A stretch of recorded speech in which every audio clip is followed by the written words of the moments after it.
प्रवास करके मैं कहता हूँ गांव के लोगों का उद्धार किया। और आपके सामने ही एग्जाम्पल है कि 40 साल से जो दवाई पे चल रहा था, मेडिसिन ले रहा था, उनकी मेडिसिन भी छूट गई है। और साथ में मैं अपने छोटे भाई करमवीर का भी धन्यवाद करता हूँ जो उन्होंने इतना इनिशिएट लिया। और साथ में मास्टर धर्मवीर जी, वरिंदर फौजी जी और गांव के सरपंच प्रतिनिधि नरेश कुमार जी, जिन्होंने डेली, आई थिंक सरपंच साहब तो डेली आए हैं, 10 दिन आए हैं, जो साथियों ने मिलके इस प्रोग्राम को जो सफल किया। क्योंकि ये खुद के लिए है। जो कहते हैं भी करेगा योग रहेगा निरोग। और इसमें आगे भी ये नहीं कि 10 दिन भाई 4 से 14 तक किया।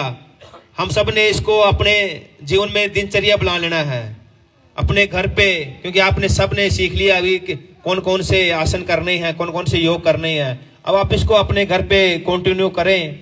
और मैं तो गुरु जी को पुंडरी तीर्थ के लिए भी न्योता देने आया हूं कि भी जब भी आपके पास टाइम हो तो हमें जरूर बताएं। और पुंडरी तीर्थ पे, क्योंकि वहां के लोगों की भी बहुत डिमांड है कि जैसे कोल में इतना सफल आयोजन हुआ कि हमारे पुंडरी तीर्थ पे भी ऐसा आयोजन हो जाए और लोगों का उद्धार हो जाए। क्योंकि योग से जो बीमारियां खत्म होती हैं। और मैं तो कहूंगा ऐसे ही हमने प्राकृतिक खेती भी करनी है, क्योंकि हमने एक हेल्दी फूड खाना है। अब की बार हमने शुरुआत हमारे लोकप्रिय सांसद नवीन जिंदल जी की, मैं कहता हूं उनके कारण ही ये पॉसिबल हुआ कि मैंने खुद से स्टार्ट किया प्राकृतिक खेती, जिसमें कोई खार दवाई नहीं। क्योंकि हम अच्छा अन्न खाएंगे और अच्छा योग करेंगे तो हमारा शरीर स्वस्थ रहेगा। और मैं ज़्यादा टाइम नहीं दे पाया इस शिविर के लिए, उसके लिए भी मुझे अफसोस रहेगा, क्योंकि प्रोग्राम बहुत होते हैं। क्योंकि सरकार के साथ कोऑर्डिनेशन करना पड़ता है, विधानसभाओं की मीटिंग होती है, तो मैं उसके लिए क्षमा प्रार्थी हूँ। और मैं गुरु जी का पुनः बहुत बहुत धन्यवाद करता हूँ। Thank you very much.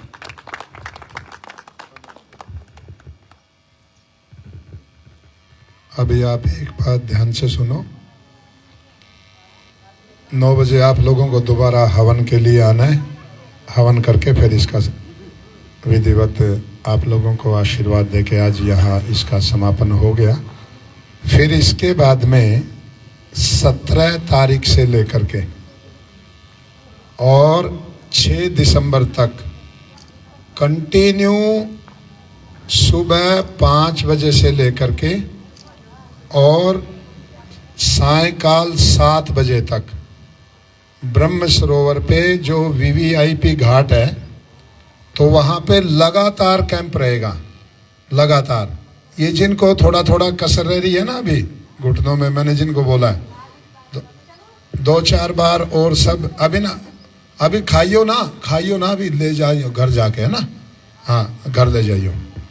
तो 2-4 बार और वहाँ आके और लगातार वो काम करने वाले उसमें रहेंगे। और 3 चीज और अब की बार विशेष प्रयास किया है गीता जयंती के मेले पे। वो पूरे गीता जयंती के इतिहास में अब तक ऐसा कभी हुआ नहीं। एक गुरुकुल जीवन शैली पे एक प्रदर्शनी लगी है और एक 16 संस्कार पे। भूल गए जो आदमी फैक्ट्री की एक, जैसे फैक्ट्री में पहले लोहा होता है, फिर उसको गाड़ते हैं, फिर उसकी शीट बनाते हैं, फिर उसको काटते हैं, फिर उसको मोल्ड करते हैं, फिर गाड़ी बनती है, इंजन होता है, फिर पेंट होता है। ऐसे वो संस्कार कहलाते हैं समय समय पे, फिर आके रोड पे चलने लायक गाड़ी बनती है। तो ऐसे 16 संस्कार पे एक प्रदर्शनी है, वो तो कल से ही शुरू हो जाएगी। और फिर कुछ आयुर्वेद की चीज़ों की प्रदर्शनी लगाई है। 4 वेदों का एक वो लगाया है। सत्यार्थ प्रकाश की एक प्रदर्शनी है।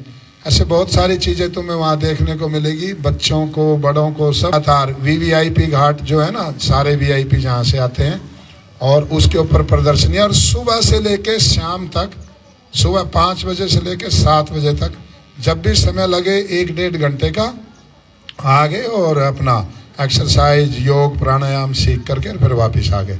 चलो अब इनको, ये आपके त्रिदेव हो गए आप तो, है ना, ब्रह्मा विष्णु महेश, हैं, पुंडरी का।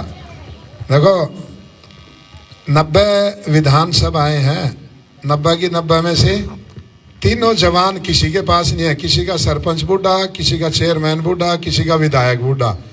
तुम्हारे तीनों जवान हैं, तो बारी बारी से आ जाओ। चलो लाओ भाई, और चिन्ह लेके आओ सबके।